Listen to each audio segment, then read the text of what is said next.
Good day to every single person here.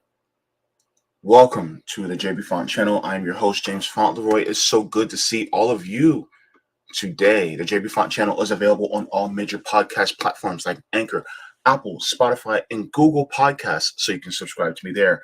I'm also part of the Revolutionary Blackout Network, so you can watch me on the JB Show on Sundays at 1 p.m. Eastern Standard Time, as well as on RBN Live on Tuesdays at 4 p.m. and the Savvy and JB Show on Thursdays at 6, as well as my typical live streaming show on Tuesdays at 2. Also, if you guys please would like to give me a like as well, so that people can actually see this in the algorithm and it'll get more attention.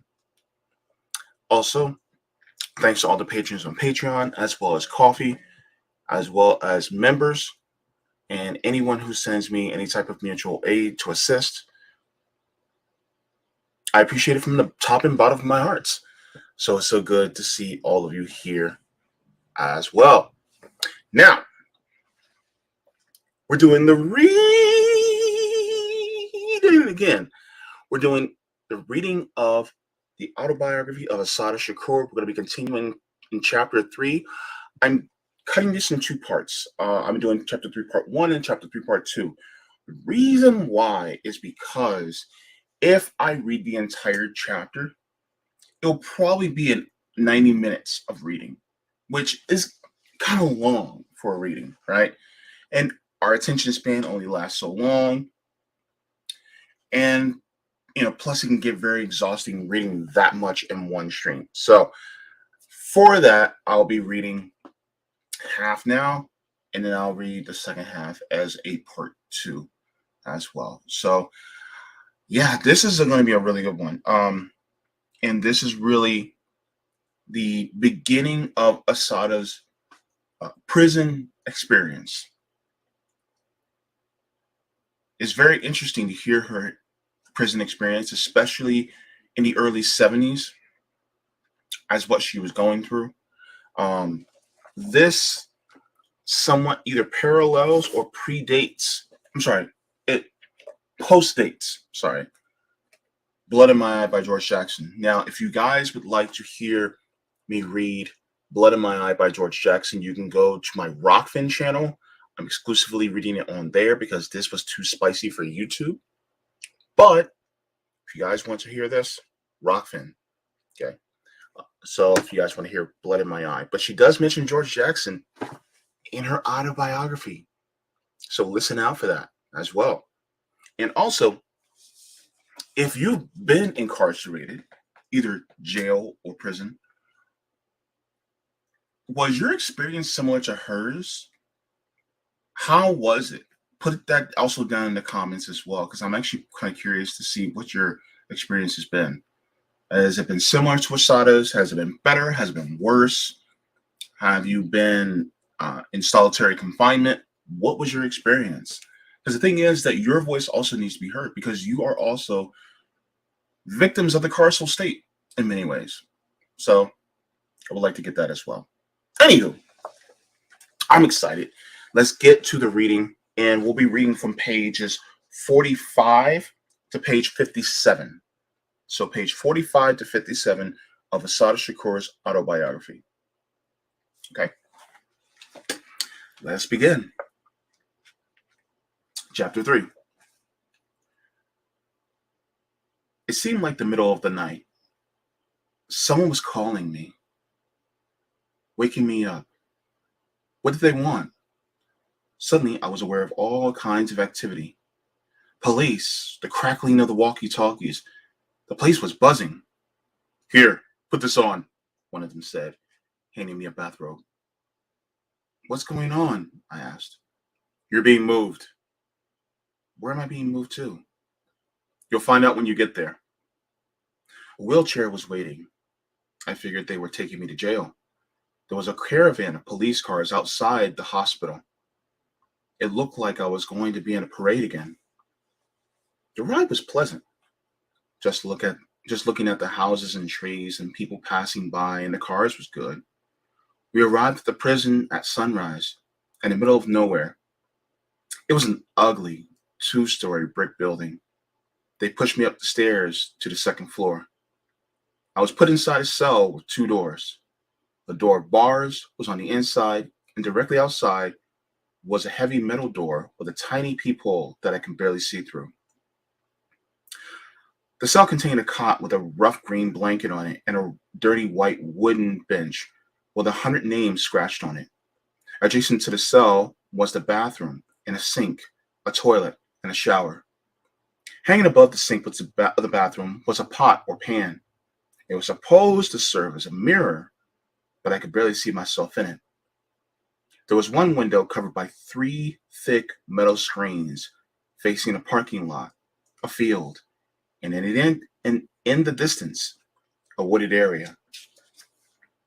I walked around the cell to the bath, to the window, to the door, back and forth until I had tired myself out. I was still pretty weak. Then I laid down on the cot and wondered what this place was going to be like. Here I was, my first day in prison. In about an hour, a guard unlocked the outside door and asked me if I wanted breakfast. I said yes. In a few minutes, she came back with eggs and bread in a plastic bowl and a metal cup containing something that was supposed to be coffee. The eggs didn't taste too bad. Maybe prison food isn't as bad as they say it is, I remember thinking. I heard voices and it was clear they weren't police voices. The radio came back on. Black music. It sounded so good. I looked through the peephole and saw faces, weird and distorted because of the concave glass, but black faces to match the black voices I had heard. "How y'all doing?" I asked. No response. Then I realized how thick the metal door was, so I shouted this time, "How y'all doing?" A chorus of muffled "Fines" came back. I was feeling good. Real people were just on the other side of the wall. The guard opened the metal door and handed me some uniforms, made uniforms. Royal blue, white buttons, collars, and cuffs. I kept trying them on until 2 of them fit. Then she gave me a huge cotton slip that looked like a tent dress and a nightgown that looked exactly like the slip. "You're entitled to a clean uniform once a week." Once a week? I nearly screeched. They had to be crazy. Behind the guard, through the open door, I could see some of the women standing around. They were all, it seemed, black. They smiled and waved at me. It was so good to see them. It was like a piece of home. "When are you going to unlock me and let me out of there?" I asked, motioning to the other women.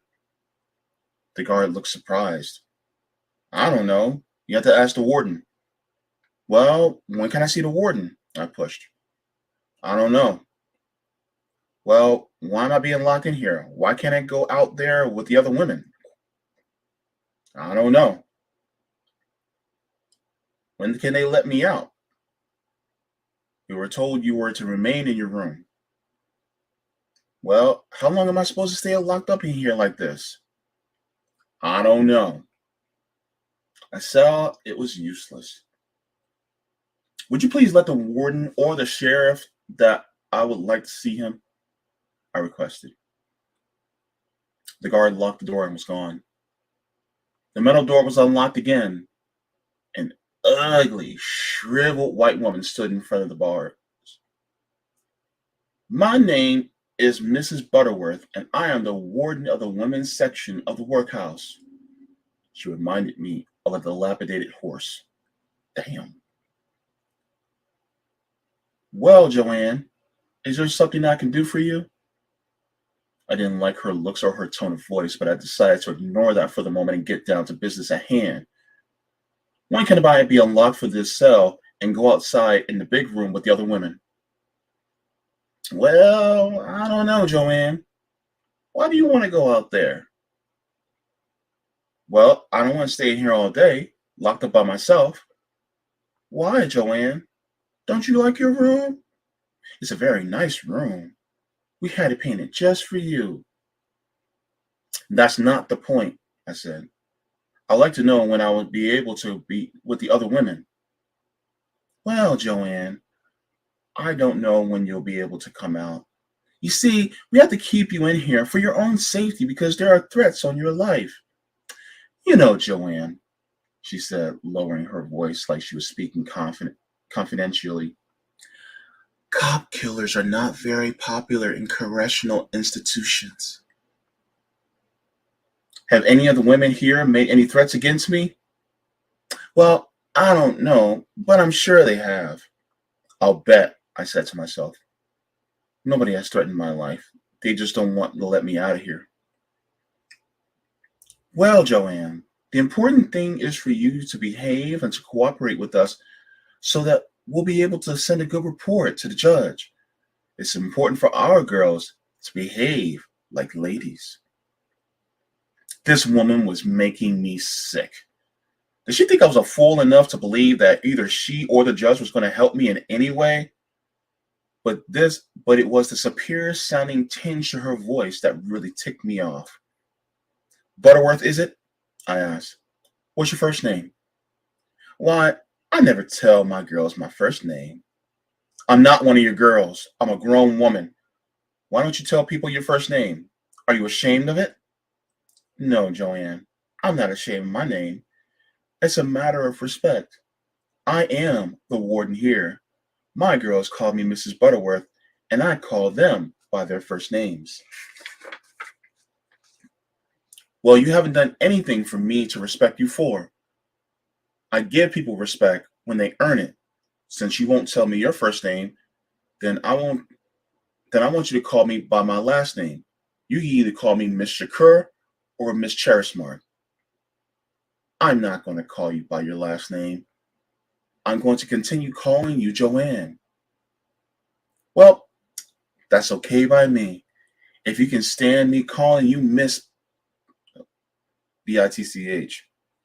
As a dude, I really don't want to say the word. Whenever I see you, I don't give anybody respect when they don't respect me. Lock the door, she told the guard and walked away. Days passed. Evelyn called the sheriff, the warden. There were two wardens in that jail, Butterworth and a man named Cahill. Cahill had all the power, though. Butterworth is only a figurehead, and everybody else. Nothing more could be done outside of going to court.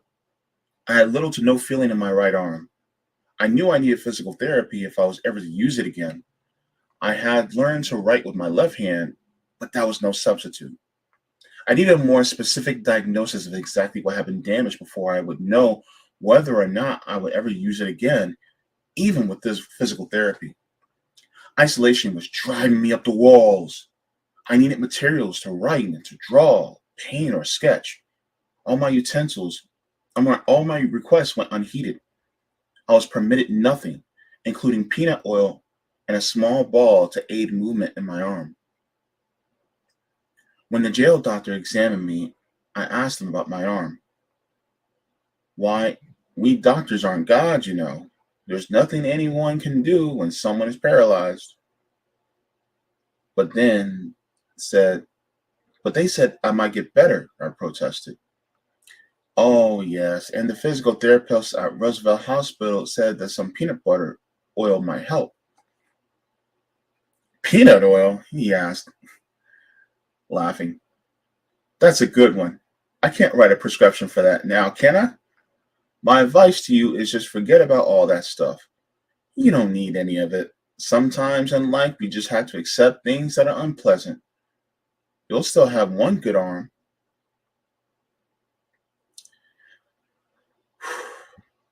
I kept talking, but I could see I was wasting my time. He had no intention of even trying to help me. Well, will you at least prescribe me some vitamin B? All right, but you really don't need it. Every time they called me to see the doctor after that, I went reluctantly. He would take my arm out of the sling and move it back and forth about 2 inches. "Oh, yes, you're getting better," he would say. I always asked about the physical therapy, and he was always said that there was nothing he could do. Finally, Evelyn went to court. Some of the items we petitioned for were ridiculous.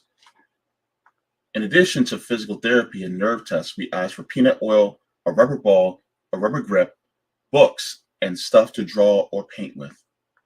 The court finally granted a physical therapist if we could find one and pay the bill, but I never got one.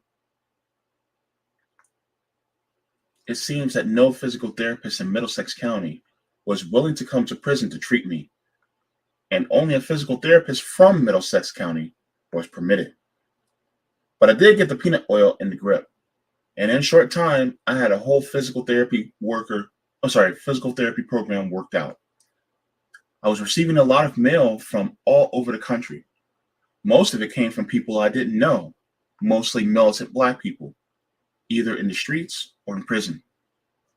I got some hate mail, though, and some letters from religious people who were trying to save my soul. I wasn't able to answer all of those letters because the prison permitted us only to write 2 letters a week, subject to inspection and censorship by the prison authorities. It was hard for me to write anyway. I was so very paranoid about letters. I could not bear the thought of the police, FBI, guards, whoever, reading my letters and getting daily insight on how I was feeling and thinking. But I would like to offer my sincerest apology to those who were kind enough to write me over the years and who received no answer. I spent my first month at the Middlesex County Workhouse writing. Evelyn had brought me some newspaper clippings, and it was obvious the press was trying to railroad me, to make me seem like a monster. According to them, I was a common criminal, just going around shooting down cops for the hell of it. I had to make a statement. I had to talk to my people and let them know what I was about, where I was really coming from. The statement seemed to take forever to write. I wanted to make a tape of it and enlisted Evelyn's help. As my lawyer, she was dead set against it and advised me not to make a tape. But as a black woman living in America, Evelyn understood why it was so important and necessary. When the prosecutor found out about the tape, he tried to get her thrown off the case. She was ordered by the court never to bring a tape recorder again when she visited me. I made the tape of To My People on July 4th, 1973, and was broadcast on many radio stations. Here's what I said.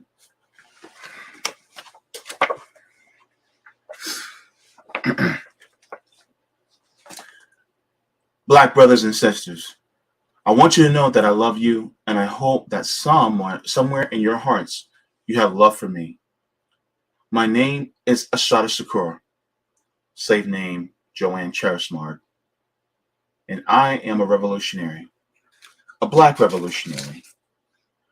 By that, I mean that I have declared war on all forces that have raped our women, castrated our men, and kept our babies empty-bellied. I have declared war on the rich who prosper on our poverty, the politicians who lie to us with smiling faces, and all the mindless, heartless robots who protect them and their property. I am a black revolutionary, and as such, I am a victim of all the wrath, hatred, and slander that America is capable of. Like all other black revolutionaries, America is trying to lynch me. I am a black revolutionary woman, and because of this, I have been charged with and accused of every alleged crime in which a woman was believed to have participated. The alleged crimes in which only men were supposedly involved, I have been accused of planning. They have plastered pictures of me in the post offices, airports, hotels, police cars, subways, banks, television, and newspapers. They have offered over $50,000 in rewards for my capture, and they have issued orders to shoot on sight and shoot to kill. I am a black revolutionary, and by definition, that makes me a part of the Black Liberation Army. The pigs have used their newspapers and TVs to paint the Black Liberation Army as vicious, brutal, mad dog criminals. They have called us gangsters and gun moles and have compared us to such characters as John Dillinger and Ma Barker. It should be clear, it must be clear to anyone who can think, see, or hear that we are the victims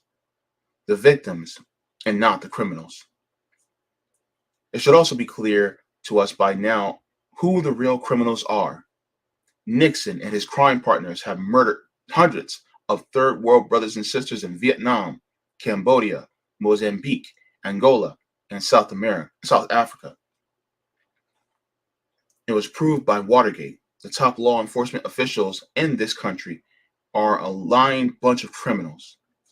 The president, 2 attorney generals, the head of the FBI, the head of the CIA, and half the White House staff have been implicated in the Watergate crimes. They call us murderers, but we did not murder over 250 unarmed black men, women, and children, or wound thousands of others in the riots they provoked during the 60s. The rulers of this country have always considered their property more important than our lives. They call us murderers, but we were not responsible for the 28 brother inmates and 9 hostages murdered in Attica. They call us murderers, but we did not murder and wound over 30 unarmed black students at Jackson State or Southern State either.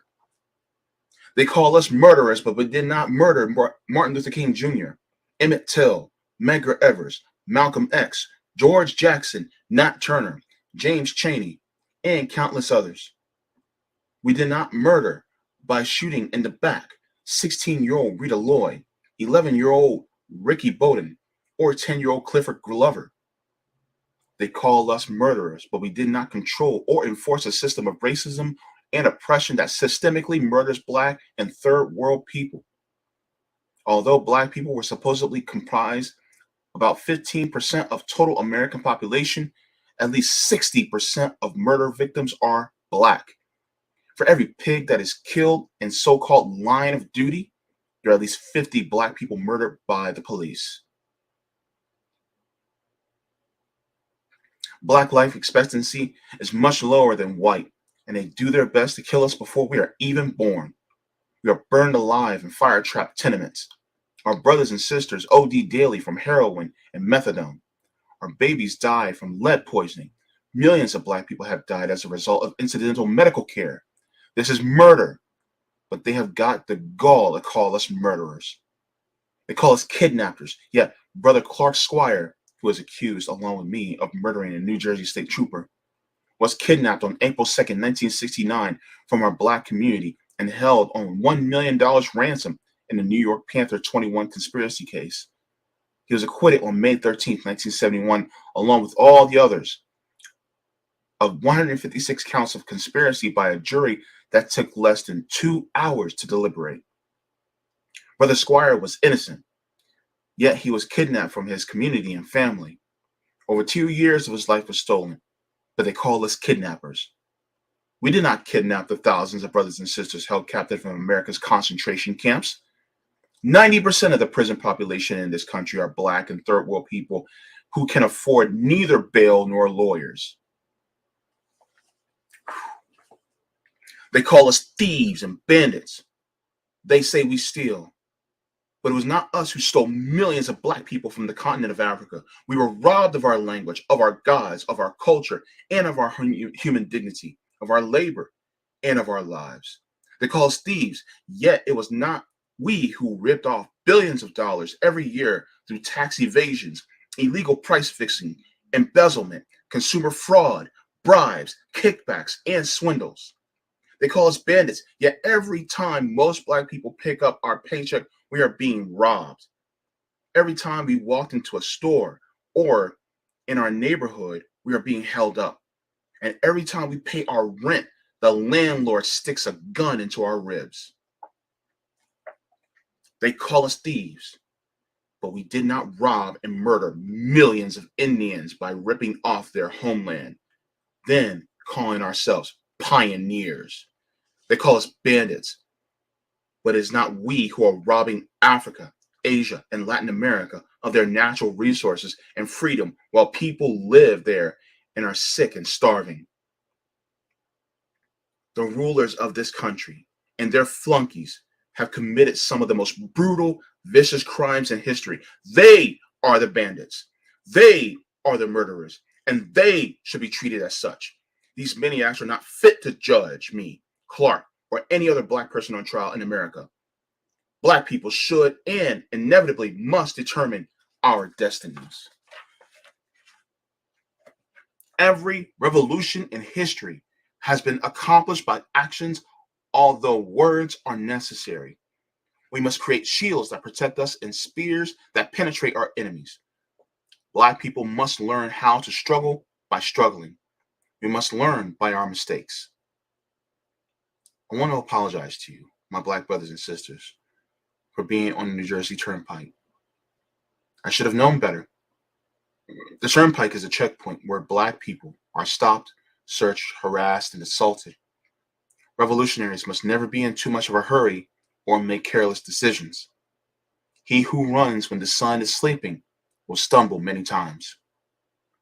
Every time a black freedom fighter is murdered or captured, the pigs try to create an impression that they have quashed the movement, destroyed our forces, and put down the black revolution. Pigs also try to give the impression that 5 or 10 guerrillas are responsible for every revolutionary action carried out in America. That is nonsense. That is absurd. Black revolutionaries do not drop from the moon. We are created by our conditions, shaped by our oppression. We are being manufactured in droves in the ghetto streets, places like Attica, San Quentin, Bedford Hills, Leavenworth, and Sing Sing. They are turning out thousands of us.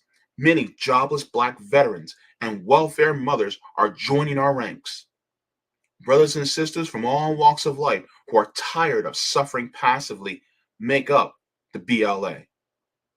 There is and always will be, until every black man, woman, and child is free, a Black Liberation Army. The main function of the Black Liberation Army at this time is to create good examples to struggle for black freedom and to prepare for the future. We must defend ourselves and let no one disrespect us. We must gain our liberation by any means necessary. It is our duty to fight for our freedom. It is our duty to win. We must love each other and support each other. We have nothing to lose but our chains. In the spite of Ronald Carter, William Christmas, Mark Clark, Mark Essex, Frank Heavy Fields, Woody Chenga Olugbala Green, Fred Hampton, Little Bobby Hutton, George Jackson, Jonathan Jackson, James McLean, Harold Russell, Zaid Malik Shakur, Anthony Kumu Olugbala White. We must fight on.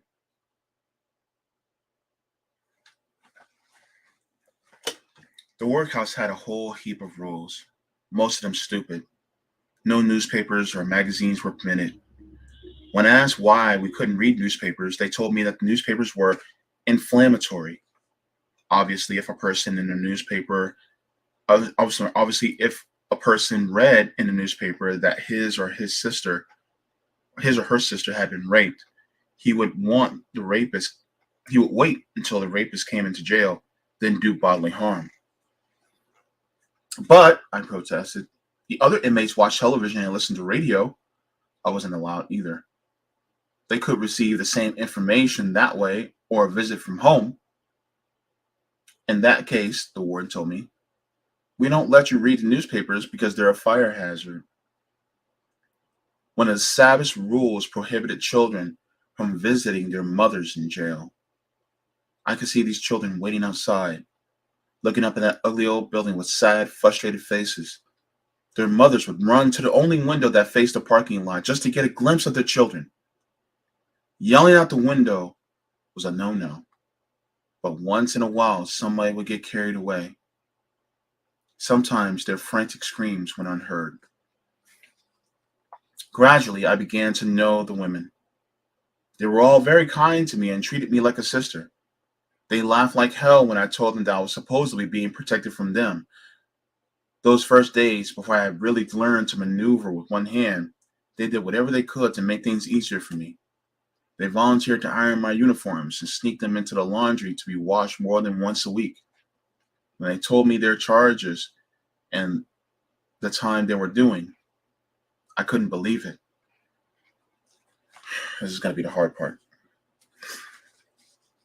Quite a few of them were doing time for the numbers, either 6 months or a year. In New York, doing time for a number running was practically unheard of. It was certainly didn't get 6 months or a year. Everybody in the world knows that the numbers business keeps the cops fat.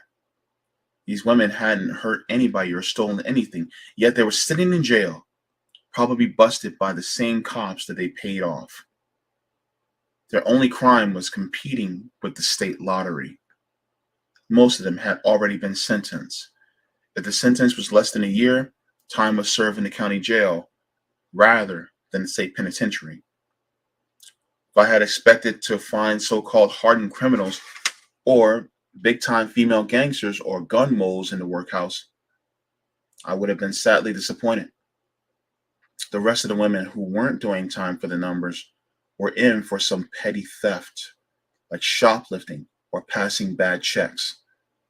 Most of those sisters were on welfare, and all of them had been barely able to make ends meet. The courts had shown them no mercy. They brought in this sister shortly after I arrived who was 8 months pregnant and had been sentenced to a month for shoplifting something that cost less than $20. Later, a middle-aged sister began coming to the workhouse on weekends. She worked during the week and served her 6-month sentence for drunken driving on weekends. Knowing that white women with the same charges would never have received such a sentence, I thought it was harsh.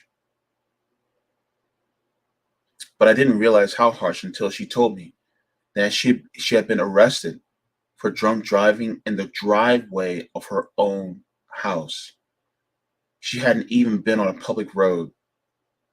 She also told me that the cops had arrested her because they didn't like the way she talked to them. In that jail, it was nothing to see a woman brought in at all, beat up. In some cases, the only charge was resisting arrest. A Puerto Rican sister who was brought in one night. She had been so badly beaten by the police that the matron on duty didn't want to admit her. "I don't want her dying on my shift," she kept saying. It was days before the sister was able to get out of bed. The more you hear things change, the more they stay the same, right?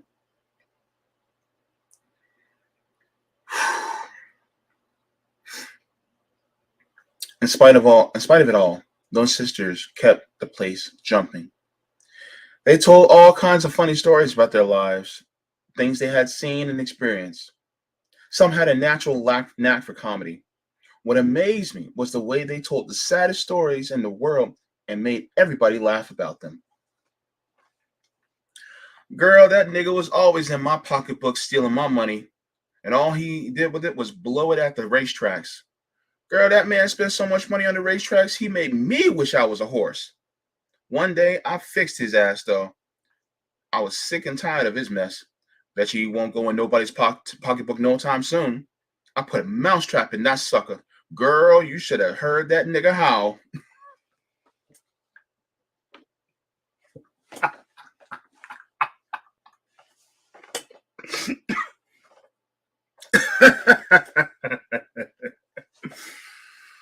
Whoo, boy. Continue. "My husband and me, we used to fight like cats and dogs, and he was jealous as the day is long. Child, we went to the bar this night, and the nigga got all high and started thinking I was messing around with some dude at the bar. As soon as we got outside, boy, he jumped on me like a gorilla jumps on a banana. Don't you know that man hit me so hard he knocked my teeth straight out of my mouth? Now, hold on a minute, I told that fool. We can fight later. I ain't got no another $400 to spend on no false teeth. Child, we was drunk as skunks, down on our knees for about an hour looking for those teeth. And when that fool found them, he said the teeth jumped up and tried to bite him. Lord, child, that man is a fool.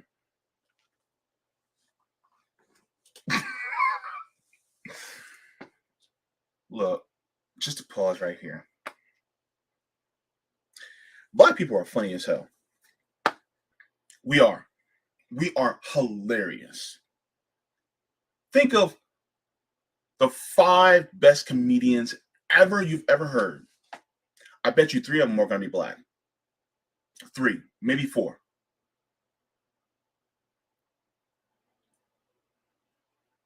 Pain influences our comedy.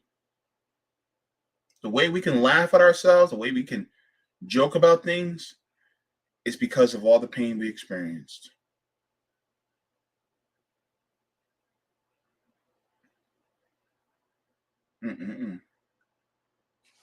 Anyway, I could listen to those stories only when the outside door was open. During the day, they had a female sheriff's officer posted outside my cell. When she was there, the door usually stayed open.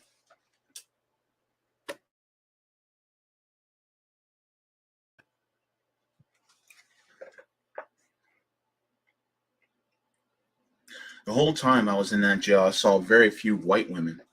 The few who did come in were only a few hours or a day or so before they were bailed out. There was one white woman who was busted on the turnpike with 50 pounds of reefer weed. Everyone waited to see where her bail would be. Then it was found out that she had been released on her own recognizance, that is, without bond. To be released on recognizance in the state of New Jersey, one of the requirements is Jersey residence. The woman lived in Vermont, but nobody was really shocked. She was white. I was going crazy in that little cell. The only time they let me out was for visits to see the so-called doctor. I have always been an active and restless person, and being locked up in that little cage all day drove me wild. I needed to stretch my legs. I started to run around the cell. I would run this tiny circle until I was exhausted. 2 or 3 days after I started, the warden, Miss Bitch, accompanied by some male guards, visited me. "We hear that you're running around your cell," she said. "You will have to stop this activity at once." "What? Why?" "Because you are disturbing the people downstairs." "What people?" "There's an office underneath you and you're disturbing the workers." "Are you crazy?" "They'll just have to be disturbed. I don't run for that long anyhow. If you let me go out into the yard to exercise with the other women, I'll stop running in my cell." I order you to stop running around in your room." "I don't remember joining your army," I said. "When I join your army, then you can order me around." She left in a huff, and I kept on running.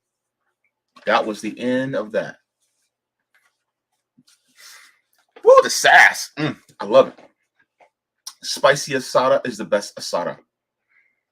I had to thank her, though. If she hadn't come and harassed me, I would have probably given up running around that tiny space in a few days. The food in the workhouse was horrible. Actually, it was disgusting. The food there was worse than the food in any jail that I have ever been in since, and that is quite an accomplishment. I would sit and wait for lunch or dinner, hungry as hell, and they would bring me some greenish, brown, iridescent chunks floating around in a watery liquid. Liver stew, they called it, or some lamb fat floating around in some water which was supposed to be lamb stew. And that nasty looking, foul smelling stuff tasted much worse than it looked. The place was infested with flies, and so was the food.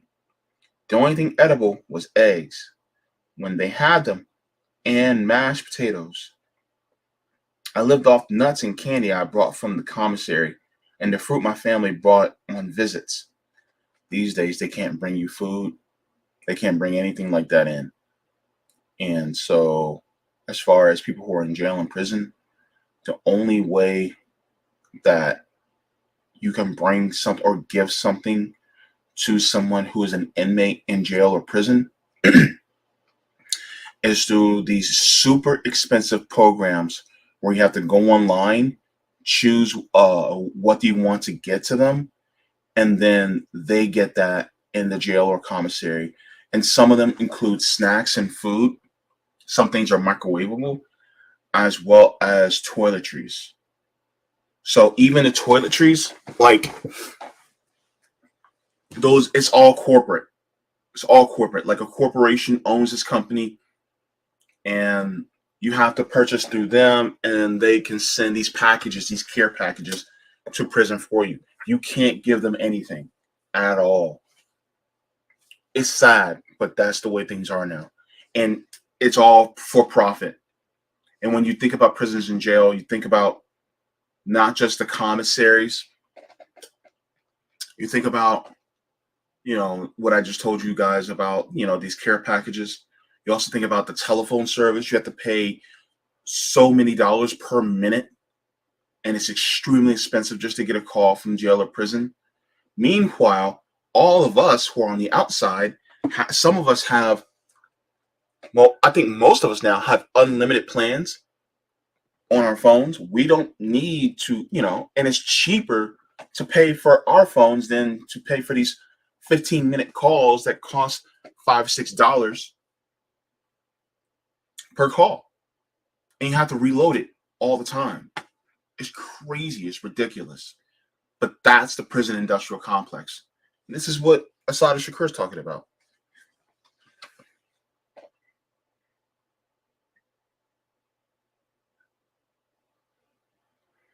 Every single day for a whole week, they brought us this nasty stuff that was supposed to be ravioli.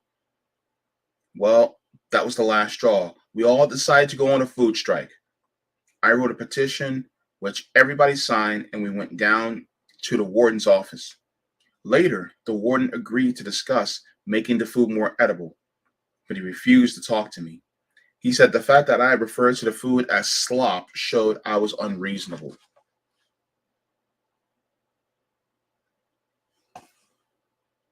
The food was better for a few days, and then it reverted to the same old nasty slop. The women sheriff's officer who guarded me had to be the oldest dumb blonde alive. She played the part to a bust. She was nosy and was the world's biggest gossip. Every time she saw me, she smiled and pretended to be oh so friendly. One day, some workmen were drilling a big hole in the wall to install a new electrical circuits. Of course, as soon as she came in, those nosy sheriff officer, the nosy sheriff officer began her questions. What are they building? I said, haven't you heard? Well, they passed a special law and they're going to execute me. They're building the gas chamber now.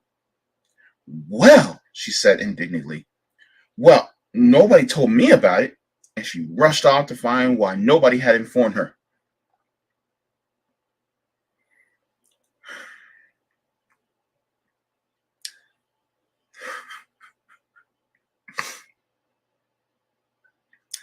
The lights were turned off every night at 10. I was lucky because there was a night switch that I controlled in the bathroom adjacent to my cell. I would move the cot so that I was in as much light as possible, and I would read way into the night. When I was tired of reading, I turned off the light and look out of the window. Outside police patrolled the area. A lot of times, there were 2 police on foot who seemed to be standing around near the parking lot. They carried rifles and shotguns. One night, in my usual condition of boredom, I was standing in the window and feeling mischievous. I cried out in a bird-like sound in the shrillest voice I could muster. Eek! Eek! Eek! Eek! The pigs started looking around like crazy. They jerked this way and that way as if they thought someone was behind them. Then I cried, "Eek, eek, ewa, ewa!" This time they really jumped around. You could have thought it was World War II and the Japanese were 2 feet away. I waited a while. Then they calmed down. And a voice even shriller than before, I cried, "Nai! Nai! Nai!"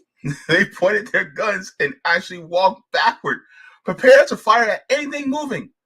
Then, quite by accident, my metal cup fell onto the floor. Well, in a second, they were down on the ground, crawling, holding their rifles.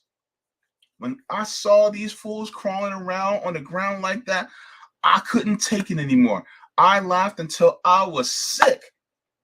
Great, big, bald police crawling around, scared of their own shadows. Every once in a while, I tried it again with different police, and usually the results were similar, but it was never as good as that first night. She was clowning on their ass. Well, that's chapter 3, part 1 of Assata's an Autobiography. That was fun in some ways. In other ways, very sad. But what have been your experiences in prison? I have some family members that were also in prison and incarcerated. And this is how I know some of the things that families on the outside go through, because one thing that's not conveyed to people who don't know of anybody that's ever been incarcerated is that when your family member goes in, you go in with them.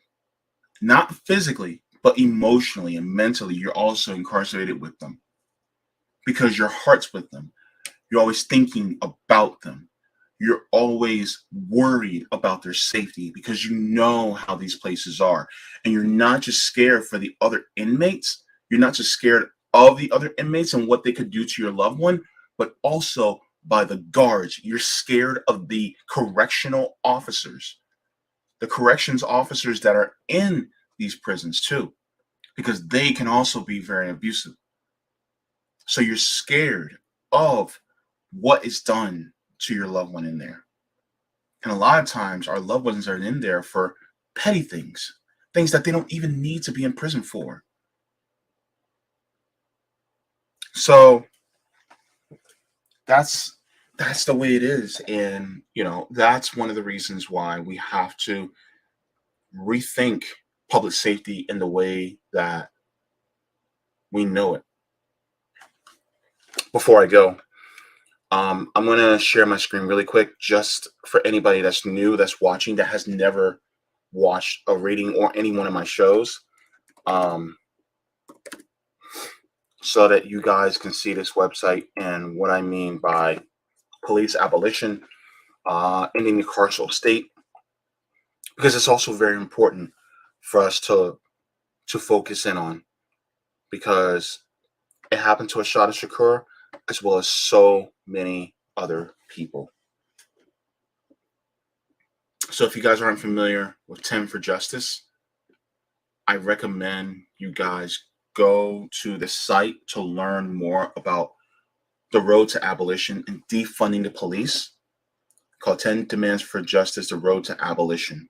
And then you can actually go to the demands and look at all 10 of the demands. So the first demand is defund the police and reallocate resources to impacted communities.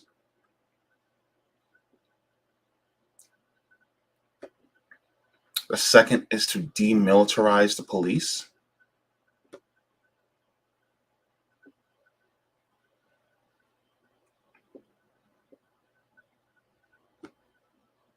Three is eliminate discriminatory policing, prosecution, and sentencing. Four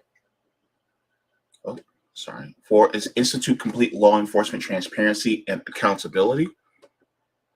5, independently investigate all police crimes and abuses of power. 6, install community representation, oversight, and safety measures. 7, end strategic counter-protest violence. 8, apologize and provide reparations. 9, end the war on drugs. And the 10th is end carceral punishment. And this is what Assata Shakur had went through. If you guys want to pause and take a read of that. But that is exactly what happened to Assata Shakur, as many others, like, for instance, George Jackson, who was mentioned in the book as well. George Jackson, who was the author of Blood in My Eye. He was a Black Panther. Assata Shakur was part of the Black Liberation Army. So, yeah, this is why many of us are abolitionists, because of what they went through. And a lot of times, what they went through is completely unjust, unethical, and immoral. So, thank you so very much. Have you subscribed yet? Because I do readings like this. On my Rockfin channel, I've read exclusively Blood in My Eye by George Jackson. So if you guys want to give that a read on my Rockfin channel, go ahead and give that a read. And I also read on YouTube, Dirty Truths by Michael Parenti. This is a YouTube exclusive, Dirty Truths by Michael Parenti. So I also read this, and I'll be reading this again soon. But just to let you guys know, this is what I do. I try to do some political education. And some of it I base off of what I read, based off the history that I'm learning, and based off my own personal experiences as someone who is disenfranchised in this country. And so this is why I have this channel.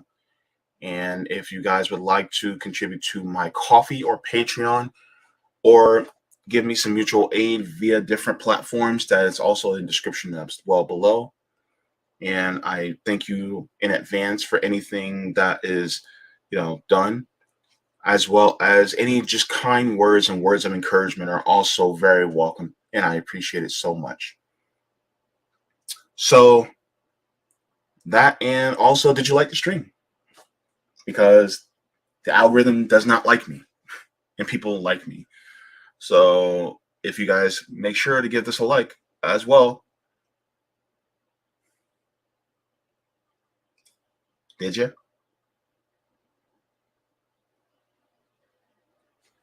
Good job. All right. Anywho, I'm about to head out, and I'm going to say goodbye. But next time, I'm going to be reading for Dirty Truths by Michael Parenti. And look, what I want you guys to do, as always, is water your plants, water yourselves, leave the world better than you found it, even if you just change somebody's world in a small way. You still change their world. You don't have to change the entire world, just somebody's. Mwah! Forehead kisses to every single one of you. And reading is fundamental and revolutionary. Bye! Love you!